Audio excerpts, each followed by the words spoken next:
नमस्कार दोस्तों, आप सभी का स्टडी फॉर यूपीएससी पीसीएस में स्वागत है। आज तारीख है 30 सितंबर 2024 ईस्वी और आज का न्यूज़पेपर आर्टिकल डिस्कशन का एक वीडियो है।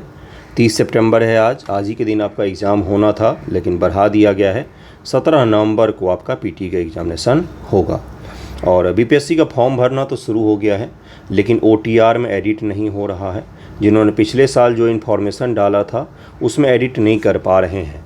सैटरडे को तो शुरू ही किया उन्होंने फॉर्म भरना, तो बीच में संडे पड़ गया, तो आज उम्मीद कर सकते हैं कि वो ऑप्शन दें ओटीआर में एडिट करने की। पता नहीं क्यों नहीं दिया उन्होंने इसका प्रैक्टिस नहीं करवाया, ट्रायल रन नहीं किया उन्होंने, जिसको बोलते हैं ना कि एक बार देखना चला के अपने सिस्टम को कि क्या उसमें कमियां हैं खामियां हैं। उस पर उन्होंने थोड़ा सा भी नहीं सोचा, तभी इस तरह की दिक्कतें आ रही हैं। उन्होंने ये सोचा ही नहीं कि बच्चों को डॉक्यूमेंट्स अपडेट करने पड़ सकते हैं, डॉक्यूमेंट एक्सपायर भी होते हैं। पता नहीं किस हिसाब से वन टाइम रजिस्ट्रेशन में उन्होंने एडिट का ऑप्शन नहीं दिया। यूपीपीएससी का एग्ज़ाम जो होता है यूपीपीएससी का, उसमें भी ओटीआर बहुत पहले से है। वन टाइम रजिस्ट्रेशन का सिस्टम उसमें पहले से है, उसमें तो फ़ोटो और सिग्नेचर तक आपका आ जाता है। तो यहाँ पर भी ये ऑप्शन देना चाहिए था कि आप जिस चीज़ को भी एडिट करना चाहते हैं वो कर सकते हैं, बाकी आपका डेटा उसमें शो करेगा। एडिट का ऑप्शन देना चाहिए था। देखिए आज सोमवार है, तो आज शायद शुरू करे, आज कल में शुरू कर दे, क्योंकि नहीं करेगा तो बच्चे फॉर्म नहीं भर पाएंगे, सभी लोग गलत जानकारी ही देंगे। ओके, देखिए आज का हेडलाइन क्या है। हेडलाइन है, एक तो स्मॉल न्यूक्लियर रिएक्टर को लेकर चर्चा शुरू हो गई है। भारत सरकार भी इसको अपनाने की कोशिश कर रही है। प्राइवेट प्लेयर्स को भी इसमें इंक्लूड किया जाएगा। स्मॉल क्या होता है, तो न्यूक्लियर रिएक्टर। अब ये क्या होता है, स्मॉल मॉड्यूलर रिएक्टर इसको कहा जाता है, एसएमआर कहा जाता है। इसको बड़ा ही महत्वपूर्ण माना जा रहा है। किस दृष्टिकोण से महत्वपूर्ण माना जा रहा है, क्योंकि ये कार्बन को एमिशन को कम करने में हमारी मदद कर सकता है। कार्बन एमिशन जो होता है नॉर्मल फॉसिल फ्यूल वगैरह के उपयोग से, गैस या कोयले या फिर इस तरह की चीज़ों के उपयोग से, उस चीज़ को कम कर सकता है कौन, तो एसएमआर। तो इसको भी ज़रा हम लोग देखेंगे। उसके साथ में और हेडलाइन में देखिए क्या क्या। नेपाल में भारी फ्लड की सिचुएशन बन गई। वहाँ की राजधानी काठमांडू सहित कई सारे शहर जो हैं वो फ्लड का सिचुएशन में बहुत भीषण तरीके से जूझ रहे हैं। 170 से 180 ऑफिशियल डेटा है लोगों को मारने का, आंकड़े और बढ़ भी सकते हैं।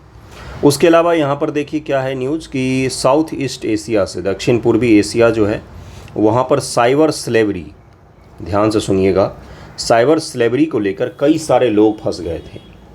उसमें से अभी भी 30,000 लोग ऐसे हैं जो वापस नहीं आए हैं। मैंने आपको कंबोडिया का एक केस पढ़ाया था, जहाँ पर भारतीय लोगों को नौकरी का झांसा देकर बुलाया गया और उसके बाद उनसे फ्रॉड किया गया। साइबर स्लेवरी शब्द उसी के बाद चर्चा में आ गया था, जिसमें क्या था, साइबर फ्रॉड करके उनको बुलाया, वहाँ पर फंसा के रख लिया और उनके घर वालों से पैसे वसूलते रहे। तो अभी भी 30,000 ऐसे लोग हैं जो वहाँ पर फंसे हुए हैं और उनके आने की उम्मीद है। भारत सरकार ने राज्य सरकारों को बोला है कि आप ग्राउंड पर जाकर डेटा को वेरीफाई कीजिए कि कितने लोग रिटर्न हुए हैं और कितने लोग रिटर्न नहीं हो पाए हैं। तो ये तो न्यूज़ है, इसके बारे में पढ़ा चुका हूँ आपको। आज हम लोग क्या क्या देखेंगे। WTO में, वर्ल्ड ट्रेड ऑर्गेनाइजेशन में मत्स्य सब्सिडरी को लेकर एक डेवलपमेंट हुआ है, उसको हम लोग देखेंगे कौन सा डेवलपमेंट है। यहाँ से सीधा सवाल बन सकता है 17 नवंबर को जिनका पीटी एग्ज़ाम है वो कब तक का करंट अफेयर पढ़ें, अक्टूबर में। तो मैं आपको सजेस्ट करूँगा कि 17 अक्टूबर तक का कम से कम करंट अफेयर ज़रूर पढ़िए। उसके बाद 1 महीने का आप विराम ले सकते हैं करंट अफेयर से, नया नहीं पढ़ना है। लेकिन 17 अक्टूबर तक का तो ज़रूर ही पढ़िएगा। ख़ास तौर से किस तरह से पढ़ना होता है, तो अक्टूबर से पीछे की तरफ जाइए, अक्टूबर, सितंबर, उसके बाद से अगस्त, इस प्रकार से पढ़िएगा।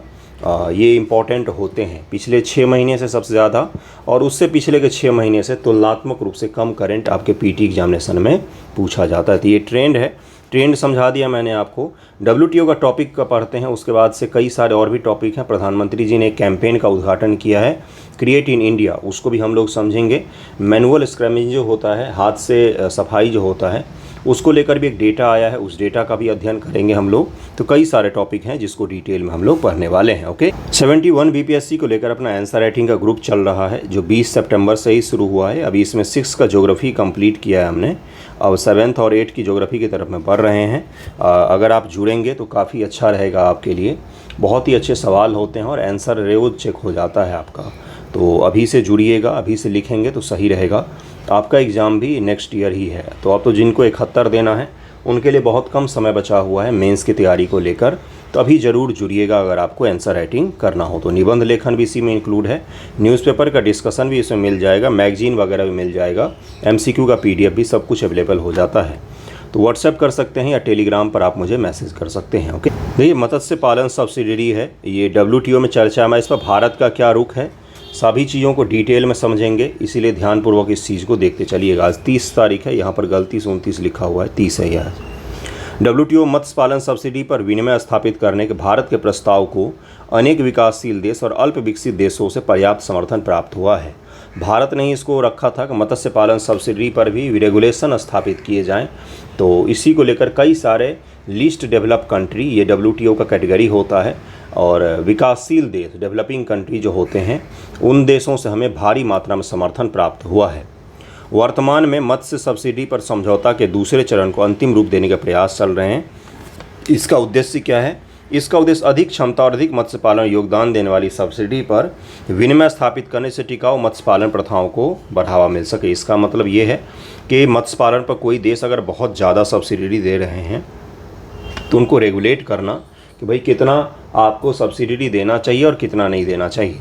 दरअसल में चावल, गेहूं, गन्ने को लेकर और भी कई सारी चीज़ों को लेकर डेवलप्ड कंट्रीज़ जो हैं, ख़ासतौर से अमेरिका जैसे जो देश हैं और भी पश्चिमी देश, यूरोप के देश हैं या चीन है, ये हमेशा ही विकासशील देशों पर दबाव बनाते हैं कि आप सब्सिडी कम दीजिए। वहीं पर ये अपने यहाँ पर मत्स्य पालन और भी कई सारी चीज़ों को लेकर भारी मात्रा में सब्सिडी देते हैं, जिसके कारण से पूरे दुनिया के व्यापार व्यवस्था में क्या होता है, तो दाम का एकीकरण नहीं हो पाता है। कई सारे देशों के उत्पाद सस्ते हो जाते हैं, ध्यान से समझिएगा, और कई सारे देशों के उत्पाद महंगे हो जाते हैं। ये खेल कैसे होता है, तो ज़रा ध्यानपूर्वक कॉन्सेप्ट को समझिए। एक किसान ए है अमेरिका का, ठीक है, इसको उत्पादन में खर्चा हुआ 100 रुपये का, 100 रुपये का खर्चा हुआ, जिसमें से अमेरिकी गवर्नमेंट ने इसको दे दिया 40 रुपये का सब्सिडी, क्योंकि उसके पास में बहुत पैसा है। अमेरिका दुनिया की सबसे बड़ी इकॉनमी है, उसके पास में बहुत पैसा है। इस किसान को तो लाभ ही प्राप्त हो गया। अगर इसका मार्केट में कोई वस्तु जो है 101 का भी बिक गया या 100 रुपये का भी बिका तो भी इस किसान को लाभ प्राप्त हो गया। अब एक किसान है बी भारत का, ठीक है, इसका भी उत्पादन लागत 100 रुपये का रहा, लेकिन इस भारत सरकार ने इसको सब्सिडी किसी तरह का नहीं दे पाया, या भारत सरकार ने क्या किया, इसको कम सब्सिडी दिया। तब इस किसान का अगर दाम 110 से ज़्यादा रुपया नहीं होगा या इसको सब्सिडी अगर नहीं मिला है तो 10 रुपये का भी लाभ नहीं हो पाएगा इसको। तो इसी प्रकार से सब्सिडी काम करता है। दुनिया की बड़ी इकॉनमीज़ जो है वो अपने यहाँ के किसानों को भर भर के सब्सिडी देती हैं, जिससे उनके उत्पाद सस्ते बिकते हैं दुनिया भर में। और विकासशील देश या लीस्ट डेवलप जो कंट्री हैं, जो गरीब देश हैं, वो अपने यहाँ किसानों को उतनी मात्रा में सब्सिडी नहीं दे पाते हैं। इस कारण से क्या होता है, उनके उत्पाद सस्ते नहीं बिक पाते हैं। किसी किसान की लागत ही अगर 100 रुपया है तो मार्केट में वो 101 रुपया में कैसे बेचेगा? 1 रुपये के लिए इतनी मेहनत थोड़ी नहीं करेगा वो, कम से कम उसको 110 120 तो मिलना चाहिए। अब 110 120 जैसे ही हो जाएगा तो अमेरिका का कोई सामान 100 रुपये का मिल रहा है, भारत के 110 का मिल रहा है, तो आप किसको खरीदना चाहेंगे? 100 रुपये वाले को खरीदना चाहेंगे। इसी प्रकार से सब्सिडी पूरे विश्व के वित्त व्यवस्था को, बाजार व्यवस्था को प्रभावित करती है। इसलिए WTO समय समय पर सब्सिडी पर रोक लगाने की भी बात करती है। तो भारत सरकार ने अगर किसी चीज़ पर सब्सिडी दिया है तो न केवल नेशनल बल्कि इंटरनेशनल मुद्दों पर भी उसको इस चीज़ को लेकर लड़ना पड़ता है। कई बार हमें केस का सामना करना पड़ता है। कॉन्सेप्ट को समझिएगा। मत्स्य पालन सब्सिडी समझौता क्या है? अब ये क्या है? यह अवैध, असूचित या अविनियमित मत्स्यन या अति मत्स्यन के लिए सब्सिडी प्रदान करने पर प्रतिबंध लगाता है। विश्व व्यापार संगठन के 12वें मंत्रिस्तरीय सम्मेलन प्रस्तावित समझौते में उच्च सागर हाई सी मत्स्यन के लिए सब्सिडी प्रदान करने पर प्रतिबंध लगाया गया है। हाई सी का एरिया है, ऐसे सी समुद्र जहां पर किसी भी देश का अधिकार नहीं है, वहां पर अगर कोई जाकर मछली पकड़ कर ला रहा है तब उस पर सब्सिडी क्यों दे रहे हैं? इस पर रोक लगाया गया था WTO के सम्मेलन में। जो तटीय देशों, क्षेत्रीय मत्स्य प्रबंधन संगठन व्यवस्थाओं का अधिकार क्षेत्र से बाहर होते हैं। संक्रमण अवधि भत्ता, इस समझौते के प्रभावी होने पर अल्प विकसित देश, लीस्ट डेवलप कंट्री जिनको कहा जाता है, और विकासशील देश को स्पेशल एंड डिफरेंशियल ट्रीटमेंट के अंतर्गत 2 वर्ष की संक्रमण अवधि भी दी गई है कि 2 वर्ष में आप धीरे धीरे करके स्टेप वाइज में इन सब्सिडी को हटा सकते हैं। निर्दिष्ट अवधि के लिए नियम लागू करने का उन पर कोई दायित्व नहीं होगा। छूट प्राप्त क्षेत्र किसी WTO सदस्य पर अपने जहाज या ऑपरेटर को सब्सिडी देने या इसे बनाए रखने के संबंध में कोई प्रतिबंध नहीं लगाया गया है, जब तक कि वह IUU का संचालन नहीं कर रहे हों। जब तक इन सब्सिडी का उपयोग अति मत्स्य किए गए स्टॉक के जैविक रूप से संधारणीय स्तर पर पुनः पूर्ति के लिए किया जाता है, तब तक उन्हें मत्स्य के लिए सब्सिडी प्रदान करने पर कोई प्रतिबंध नहीं लगाया जाता। आपको समझ में आ जाएगा, चिंता मत कीजिए। शब्द कठिन हो सकते हैं क्योंकि न्यूज़पेपर में इसी भाषा में लिखा रहता है, वहाँ से ट्रांसलेट करके उठाना पड़ता है, इसलिए कई बार शब्द आपको कठिन लगेंगे, लेकिन आपको समझा दूंगा मैं, आप चिंता मत कीजिएगा। लाभ इसका क्या हो सकता है, अब यहाँ पर आइए। पहली बात तो आपको समझ में आ गया है कि अवैध मत्स्य हो या हाई सी का एरिया हो या और भी कई सारे जो मत्स्य है, मतलब कि मछली पकड़ने का धंधा है, अवैध, असूचित, अविनियमित मत्स्य जो है, इस पर हमें प्रतिबंध लगाना पड़ेगा। इसी को लेकर इस पर जो सब्सिडी मिलता है उस पर प्रतिबंध लगाना पड़ेगा, यही प्रस्ताव रखा गया था। FSA के दूसरे चरण में इस मुद्दे पर वार्ता चल रही है। लाभ क्या है, इससे बड़े पैमाने पर होने वाले अवैध, असूचित व अविनियमित मत्स्य पर रोक लगेगी। IUU भारत जैसे तटीय देशों को मत्स्य संसाधनों से वंचित करती है, जिससे मत्स्य संबंधित समुदायों को आजीविका पर गंभीर प्रभाव पड़ सकता है। यही इसके लाभ होते हैं।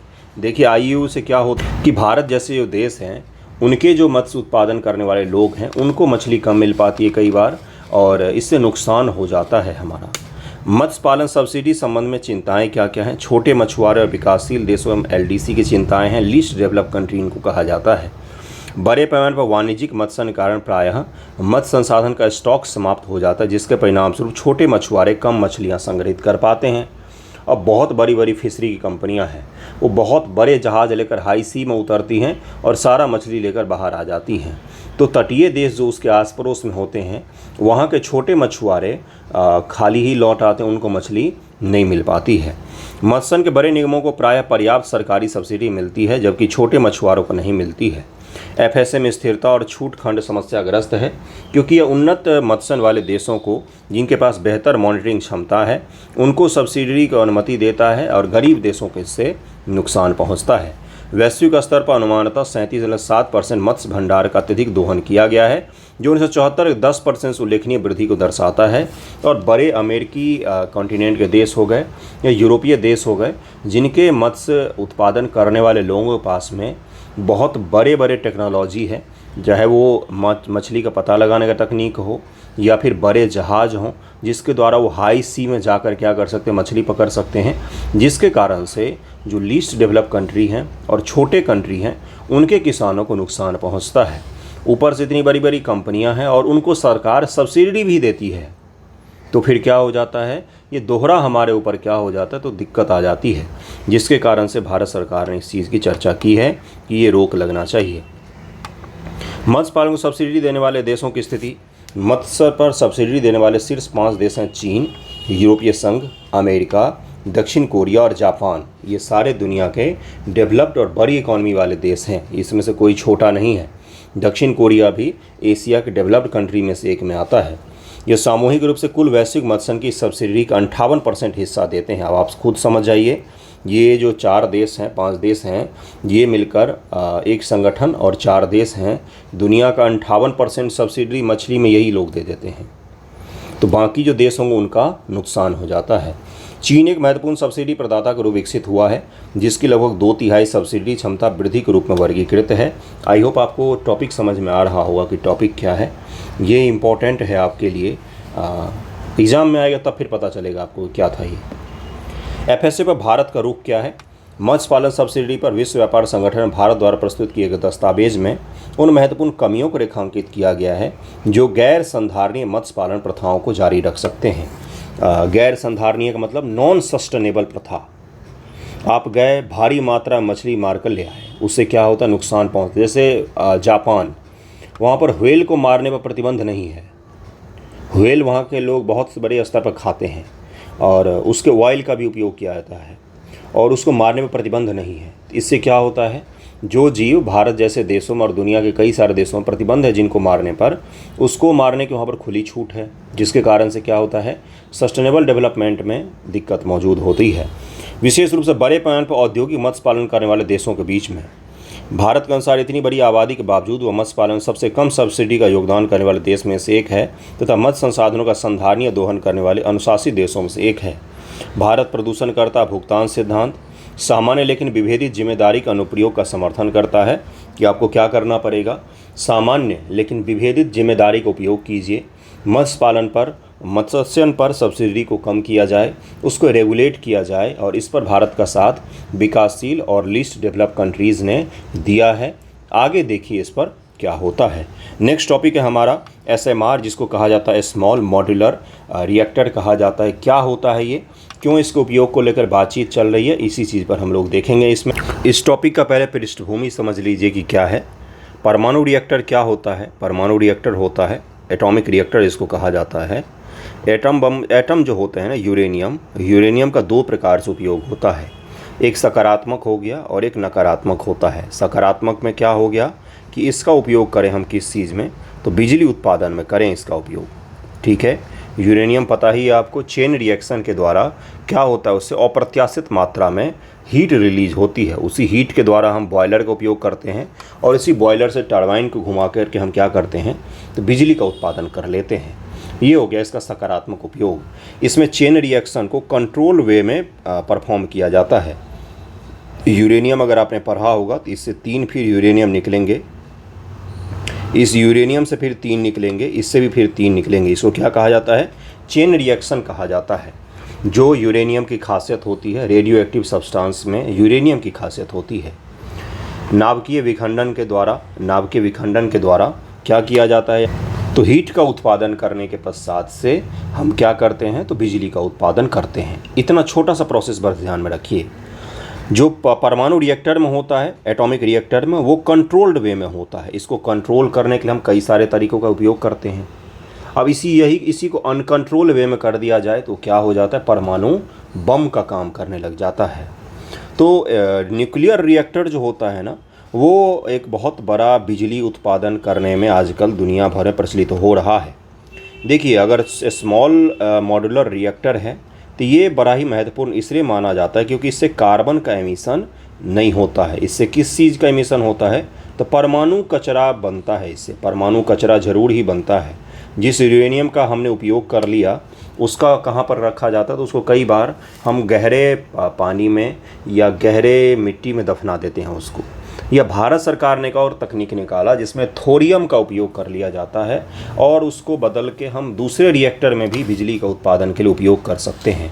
यानी कि एक रिएक्टर के वेस्ट का, भारत सरकार ने कुछ दिन पहले ही एक रिएक्टर डेवलप किया कि एक रिएक्टर के वेस्ट का दूसरे रिएक्टर में इनपुट के तौर पर हम उपयोग कर लेंगे। उसकी चर्चा हम लोग किसी और दिन करेंगे, लेकिन फ़िलहाल आप SMR को समझिए। अब दुनिया को क्या करना है, तो कार्बन एमिशन को रोकना है। भारत ने भी लक्ष्य रखा हुआ है 2070 में हमें रोकना है, जीरो करना है।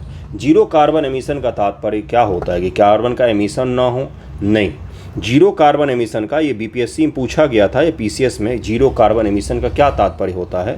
तो जीरो कार्बन एमिशन का तात्पर्य होता है जितने कार्बन डाइऑक्साइड का आपने एमिशन किया उतने ही कार्बन डाइऑक्साइड को वायुमंडल से आपने हटाया भी। यानी कि जितने कार्बन डाइऑक्साइड आपने उत्पादन किया, अगर आप उसी मात्रा में पेड़ पौधों लगा लोगे या तो कार्बन डाइऑक्साइड एमिशन को कम कर लोगे, तो उससे क्या हो जाएगा, आपका कार्बन एमिशन जीरो हो जाएगा। जितना आया उतना ही चला गया, तो जीरो हो गया, बिल्कुल बैलेंस हो गया जैसे प्रकृति में पहले था। तो इसी चीज़ को प्राप्त करने के लिए दुनिया अलग अलग तकनीकों का उपयोग कर रही है, जिसमें आपने पढ़ा होगा कि सोलर पैनल का उपयोग किया जाता है, रिन्यूएबल एनर्जी स्रोत का उपयोग किया जाता है। तब उसी तरीके में एक और चीज़ है जिसको SMR कहा जाता है। क्या होता है ये, स्मॉल मॉड्यूलर रिएक्टर होते हैं, जिसमें छोटे छोटे रिएक्टर लगाकर हम क्या कर सकते हैं, बिजली का उत्पादन कर सकते हैं। और धीरे धीरे करके कोयला आधारित जो बिजली उत्पादन का संयंत्र है या गैस आधारित, उसको हम रिप्लेस कर सकते हैं। चूँकि दुनिया अभी भी 82% ऊर्जा आपूर्ति के लिए जीवाश्म ईंधन पर निर्भर है, इसीलिए मैं आपको हमेशा बताता हूँ कि इलेक्ट्रिक व्हीकल जो है ना, ये दुनिया का सबसे बड़ा स्कैम है। क्योंकि उसको चार्ज करने के लिए आप बिजली कहाँ से ले रहे हैं, तो वो तो चार्ज करने के लिए आपके घर में बिजली आता है कहाँ से, भाई थर्मल पावर प्लांट से आता है। तो आपने पावर प्लांट पर तो और लोड बढ़ा ही दिया। इलेक्ट्रिक व्हीकल से बड़ा स्कैम पृथ्वी पर कुछ है ही नहीं। इसके द्वारा हम केवल एक चीज़ कर रहे हैं, वो क्या है, तो हम पॉल्यूशन को शिफ्ट कर रहे हैं। बड़े शहरों से पॉल्यूशन को उन शहरों में शिफ्ट कर रहे हैं जहाँ पर बिजली का उत्पादन होता है। इसलिए बिजली क्षेत्र को डीकार्बनाइजेशन करना महत्वपूर्ण है। 2050 तक अंतिम ऊर्जा खपत में बिजली की हिस्सेदारी 80 से 150% तक बढ़ जाएगी। सौर और पवन ऊर्जा में वृद्धि के बावजूद यूरोप में कोयले खपत में हालिया वृद्धि से पता चलता है कि ऊर्जा सुरक्षा के साथ साथ बिजली उत्पादन के डीकार्बनाइजेशन को सुनिश्चित करना बहुत ही महत्वपूर्ण हो गया है।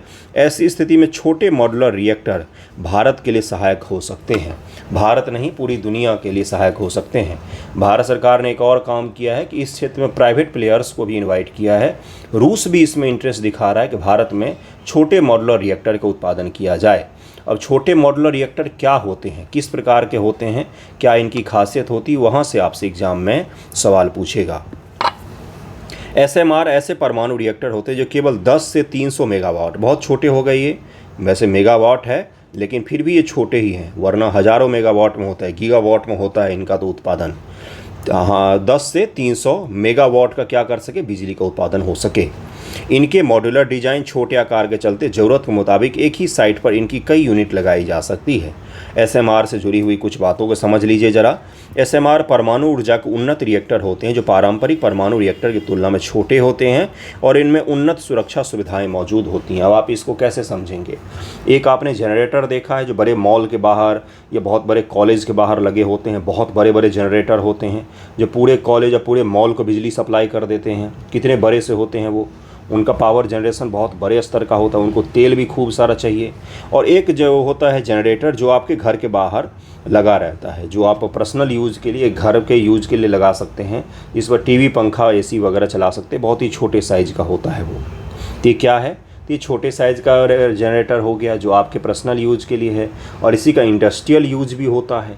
ठीक है, तो इसी प्रकार का ये क्या होगा रिएक्टर, ये छोटे रिएक्टर होंगे तुलनात्मक। जैसे अभी मान लीजिए तारापुर परमाणु ऊर्जा संयंत्र है हमारा, कहाँ पर है तारापुर, तो महाराष्ट्र में है, बहुत ही बड़ा है, भारत का पहला था ये और बहुत ही बड़ा, भारत का सबसे बड़ा परमाणु ऊर्जा संयंत्र यहीं पर है ना। तो ये बहुत बड़े स्तर का उत्पादन करेगा। अब हम क्या करेंगे, छोटे छोटे स्तर के परमाणु ऊर्जा रिएक्टर को हम देश भर में स्थापित करने की कोशिश करेंगे, या तो एक ही जगह पर कई सारे यूनिट इसका हम लगा कर उत्पादन कर सकते हैं। एसएमआर में न्यू कार्बन वाली बिजली का उत्पादन होता है। एसएमआर की विद्युत क्षमता 300 मेगावाट प्रति यूनिट तक होती है। ये ज़रूर ध्यान रखिएगा, इसका हाईएस्ट 300 मेगावाट ही होता है।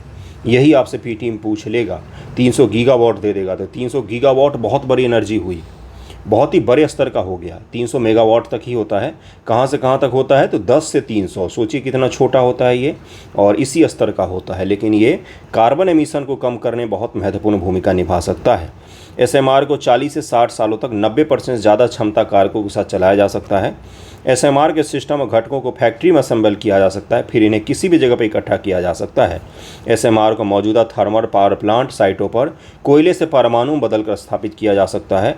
एसएमआर से भारत की ऊर्जा सुरक्षा में सुधार हो सकता है और इसीलिए भारत सरकार प्राइवेट प्लेयर्स के साथ मिलकर एसएमआर को भारत में बनाना चाहती है।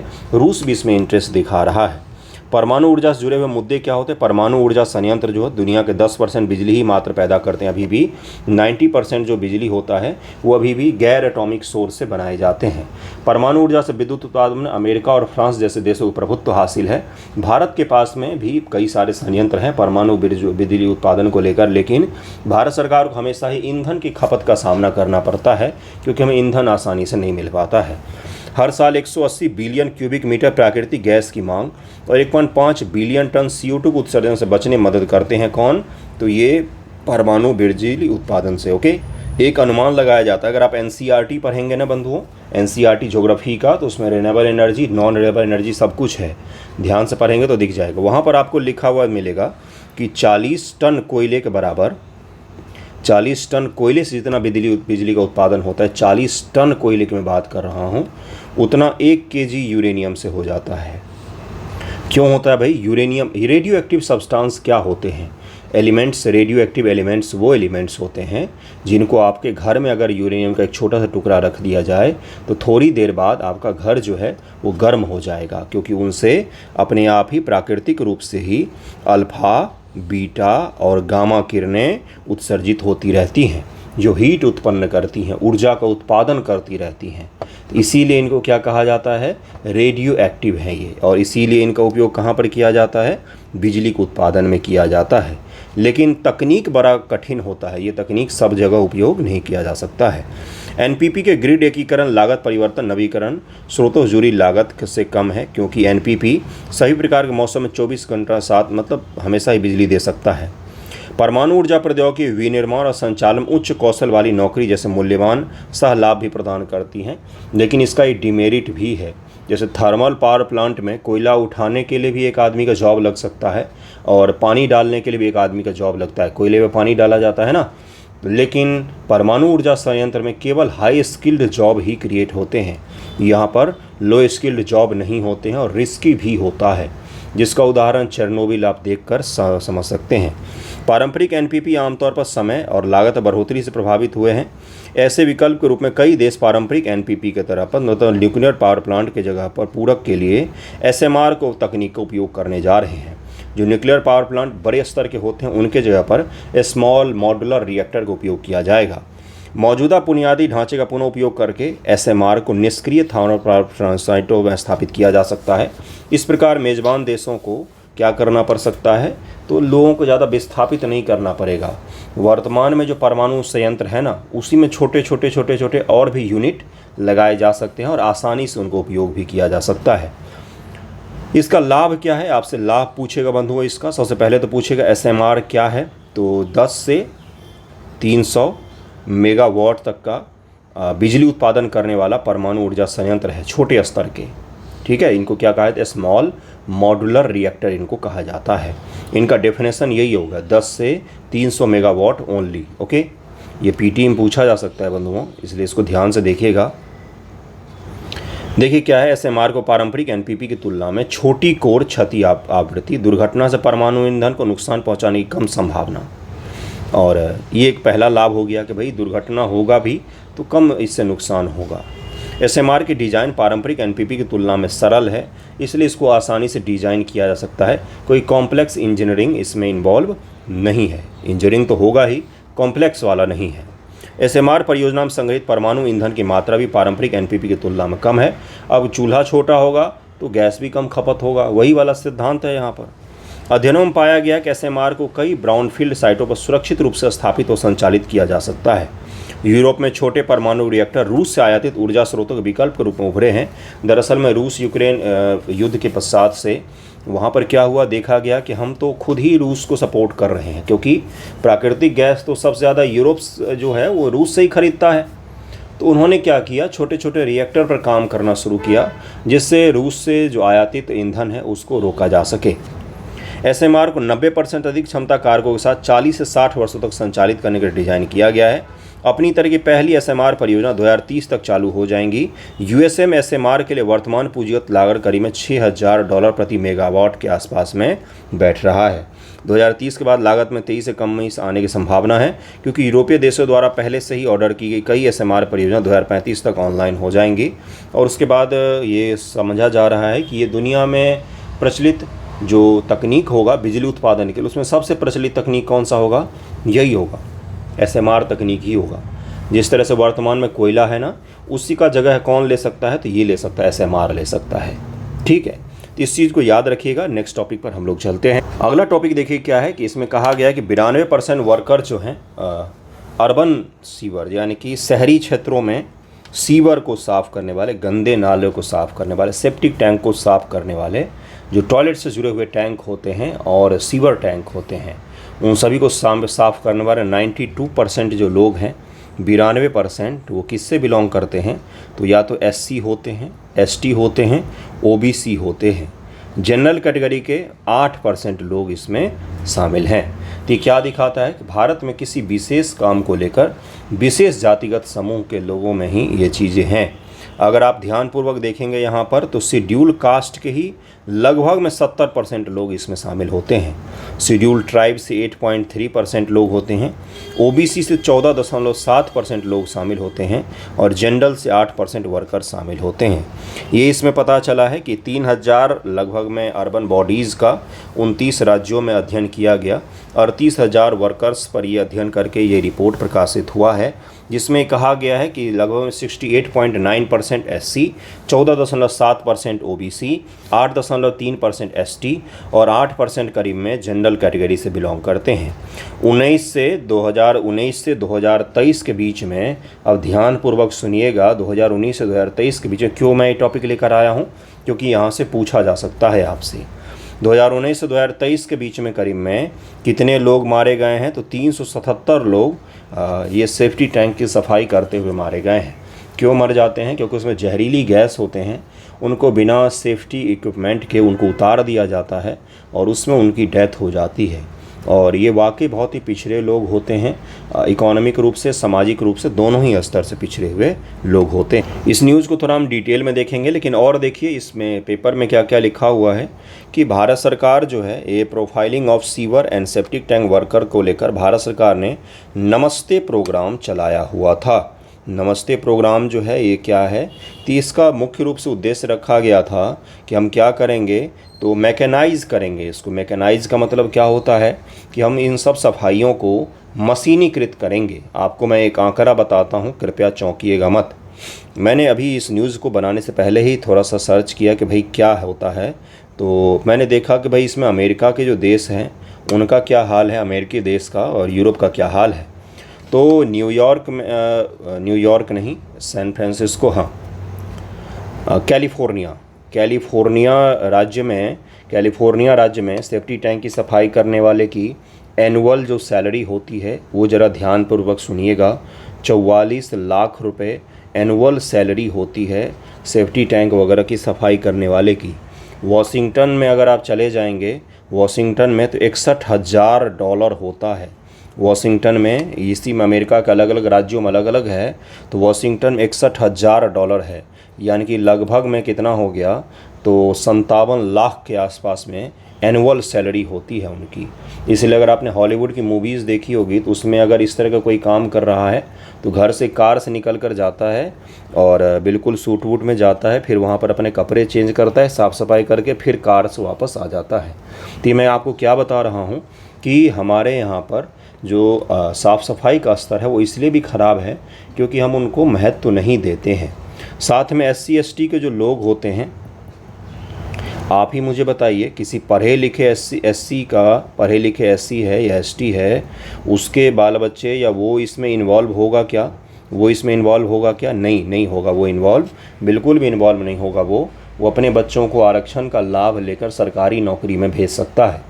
वहीं ये जो सेफ्टी टैंक की साफ़ सफाई करने वाले लोग होते हैं, ये सामान्य तौर पर कम पढ़े लिखे होते हैं, इनके बाल बच्चों को सही एजुकेशन भी नहीं मिल पाता है और SC वर्ग का आरक्षण भी इन तक नहीं पहुंच पाता है, क्योंकि शहरों में रहने का पढ़ने लिखने वाले SC या सरकारी जॉब में जो इंक्लूड हो गए हैं SC, वही इनका आरक्षण का कोटा खा जाते हैं। SC वर्ग के ही लोग इन्हीं का आरक्षण का कोटा खा जाते हैं, इसलिए इनको उसका भी पर्याप्त रूप से लाभ नहीं मिल पाता है। इन्हीं चीज़ों को हम लोग ज़रा देखेंगे। नमस्ते प्रोग्राम किससे जुड़ा हुआ है, तो मैकेनाइज़ करना है हमें किसको, तो सेफ्टी टैंक और ये जो सीवर वगैरह साफ़ होते हैं इसको मैकेनाइज़ करना है। मैकेनाइज़ क्यों करना है? क्योंकि लोगों की मृत्यु हो जाती है आपका टॉयलेट का गंदगी साफ़ करते हुए, इसलिए इसको मैकेनाइज़ करने के लिए भारत सरकार ने नमस्ते प्रोग्राम चलाया हुआ है। तो ज़रा हम लोग देखते हैं कि क्या है ये मुद्दा, क्योंकि ये पूछा जा सकता है आपसे एग्ज़ाम में, और ये कहीं न कहीं मूल अधिकार का भी उल्लंघन है, क्योंकि गरिमापूर्वक काम करना भी एक लोगों का क्या है, तो अधिकार है, माना जाता है मूल अधिकार। और गरिमापूर्वक ये काम तब हो सकता है जब उसको इक्विपमेंट दिया जाए साफ़ सफाई को लेकर। ऐसा ना हो कि कपड़े उतारो और उतर जाओ टैंक में, ऐसा नहीं होना चाहिए।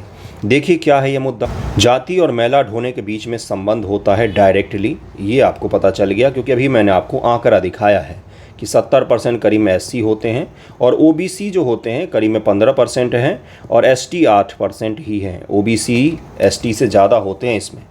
मैनुअल स्क्रैमेजिंग और जाति आधारित पूर्वाग्रह, वहीं पर भारत के बड़े और सचिव स्तर पर जो पद होते हैं वहाँ पर आपको जनरल वर्ग का प्रभुत्व दिखेगा। 80% से ज़्यादा जनरल वर्ग होते हैं।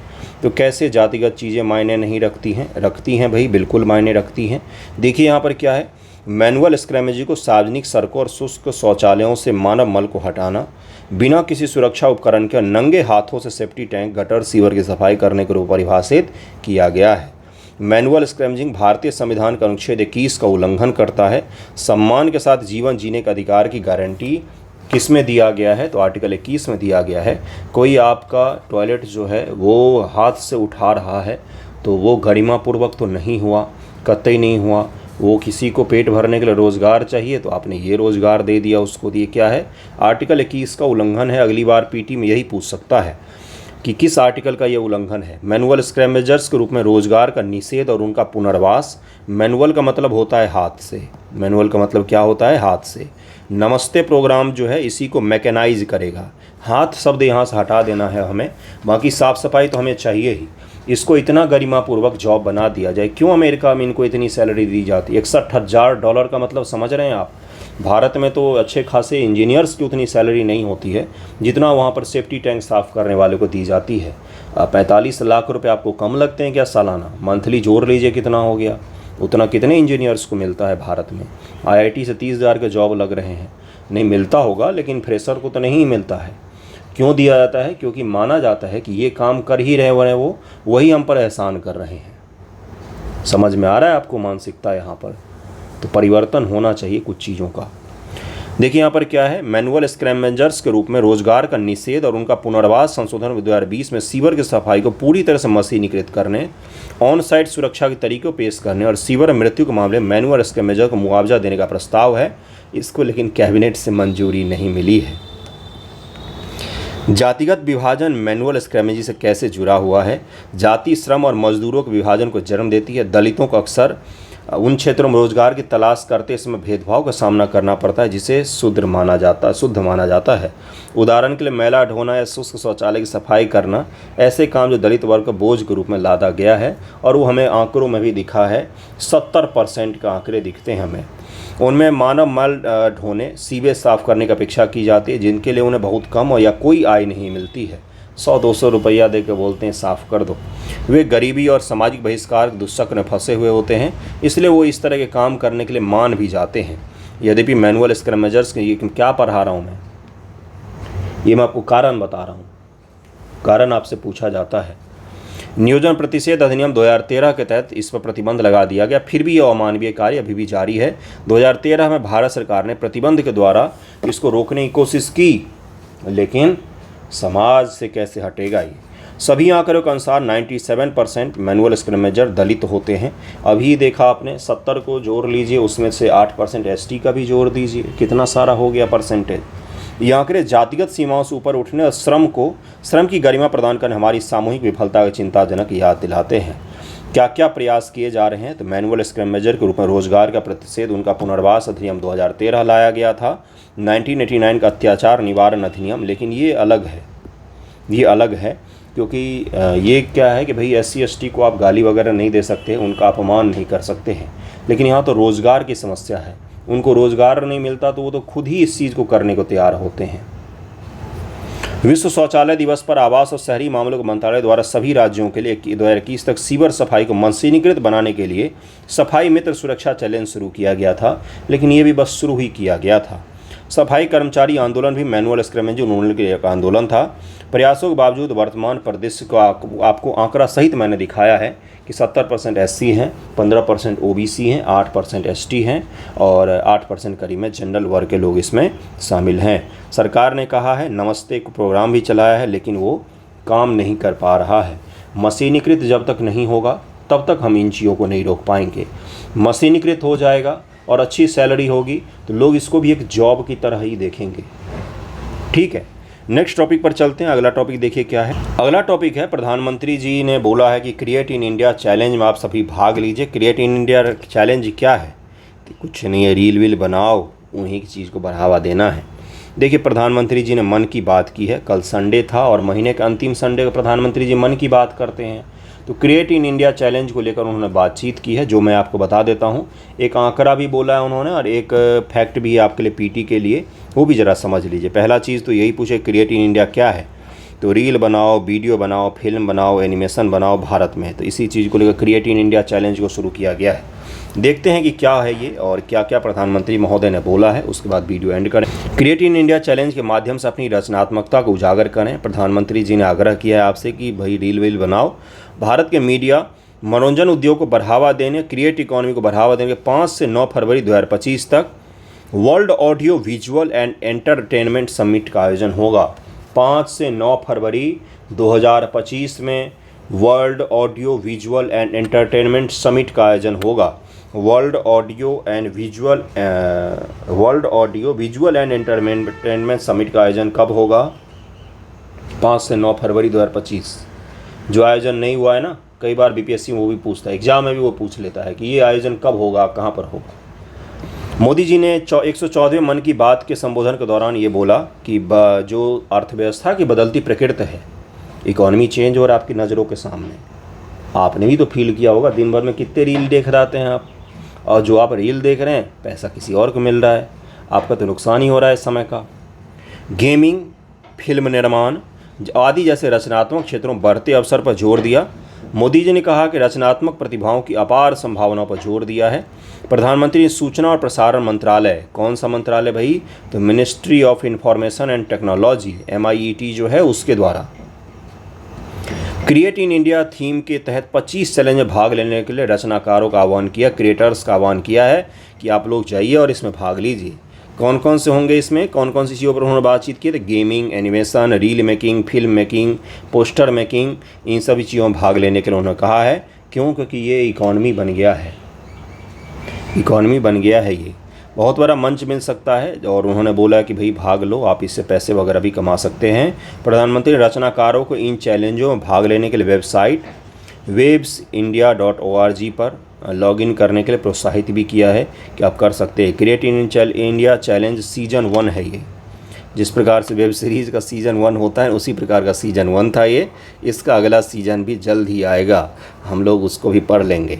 हमारा काम क्या है, रील बनाना नहीं, आपका काम है सिलेबस पढ़ के एग्ज़ाम देना, ठीक है। उसी पर ध्यान केंद्रित रखिएगा। आज का वीडियो यहीं पर एंड होता है। कैसा लगा है ज़रूर बताइएगा। थैंक यू सो मच आप सभी का।